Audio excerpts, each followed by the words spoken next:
नमस्कार दोस्तों। विश्व राजनीति एक बार फिर से करवट ले रही है दोस्तों, क्योंकि इस समय वैश्विक पटल में देशों का गठबंधन बन रहा है। कोशिशें लगातार जारी हो रही हैं, क्योंकि लगभग सभी देशों की अर्थव्यवस्थाएं इस समय चरमरा रही हैं। एक दूसरे से व्यापार कर कर अपनी अर्थव्यवस्थाओं को संभालने का दौर है।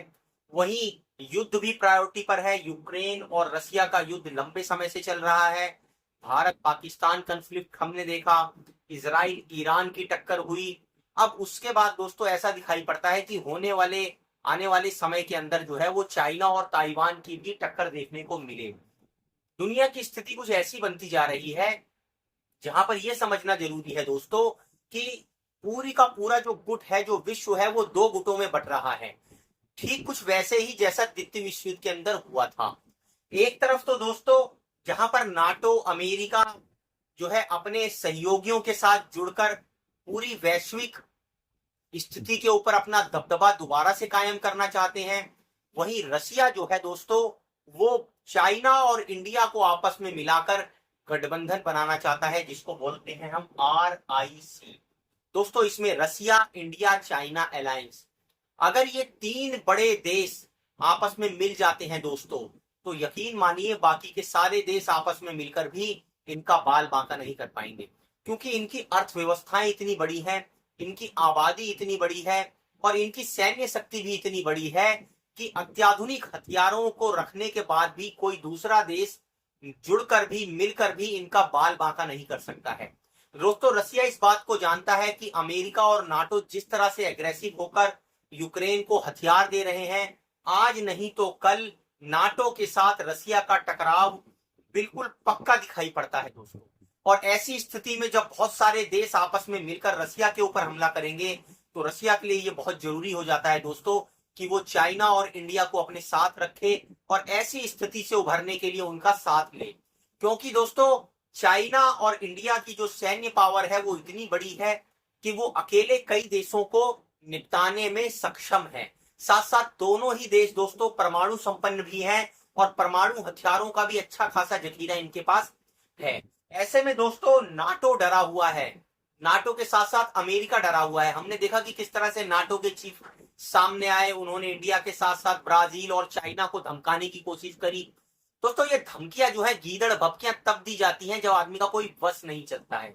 तो ये गीदड़ भपकियां इसलिए दी जा रही हैं कि ये जो RIC जो अलायंस बन रहा है रसिया, इंडिया, चाइना, तो किसी तरह से इसको रोका जाए। अगर ये बन जाएगा दोस्तों तो यकीन मानिए फिर ये बहुत ही जबरदस्त तरीके से विश्व में अपनी पैठ बना लेगा।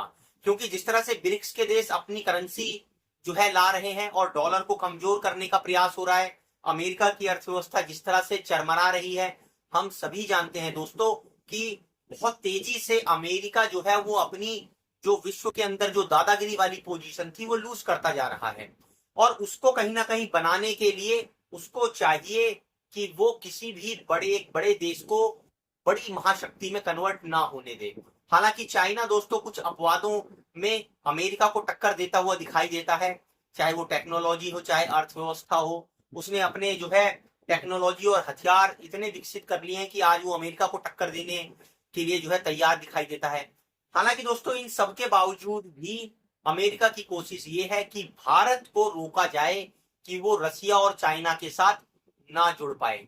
उससे दोस्तों ये अलायंस कमजोर पड़ेगा। अगर भारत को नाटो देश और अमेरिका अपने साथ मिला पाते हैं तो ये एक बहुत बड़ा झटका होगा इस RIC ग्रुप के लिए। क्योंकि बगैर इंडिया के दोस्तों ये अपनी वैश्विक पोजीशन में, अपनी अर्थव्यवस्था में, अपनी सैन्य ताकत में वो जबरदस्त पोजीशन हासिल नहीं कर पाएंगे जिसकी अपेक्षा रखते हैं।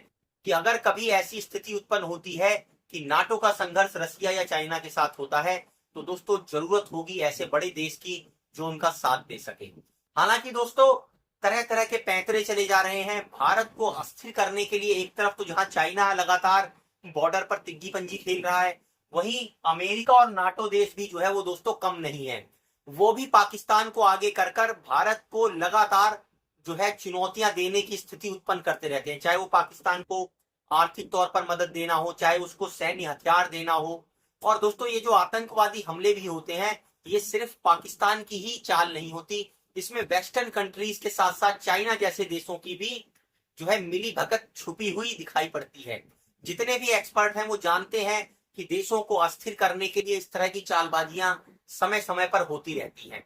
दूसरी तरफ दोस्तों अमेरिका भारत के ऊपर लगातार दबाव बना रहा है कि वो ट्रेड डील भारत के साथ साइन करे, ताकि वो अपने जो माल को भारत के अंदर बेच सके, उसके जो किसानों ने जेनेटिकली मॉडिफाइड क्रॉप हैं वो भारत के अंदर एंटर कर सकें। जिस तरह से जो है मांसाहारी दूध के बारे में हम सभी सुनने को आ रहा है, वो उन प्रोडक्टों की भी भारत के अंदर एंट्री करवा पाए, क्योंकि वो अपनी गायों को मांस युक्त जो है वो भोजन करवाते हैं। तो वो भोजन जब गायें दोस्तों करती हैं तो जाहिर सी बात है कि जो उनका मिल्क आएगा वो जो मांसाहारी भोजन को खाने के बाद वो कहीं ना कहीं भारत के लिए धार्मिक मुद्दा भी बन सकता है। तो ऐसी कई चुनौतियों में भारत को घेरने की लगातार कोशिश की जा रही है, अमेरिका की तरफ से, नाटो देशों की तरफ से, यूरोपीय देशों की तरफ से। और दूसरी तरफ दोस्तों रसिया भारत और चाइना को मिलाकर अपना अलायंस बनाना चाहता है, ताकि वो ऐसी स्थिति को सुनिश्चित कर सके कि किसी भी स्थिति में अगर अमेरिका और नाटो के साथ टकराव हो तो वो मजबूत पोजीशन के अंदर खड़ा रह सके। दोस्तों हमारी वीडियो को लाइक और सब्सक्राइब जरूर कीजिए और कमेंट कर अपने विचार इस वीडियो के ऊपर जरूर रखिए।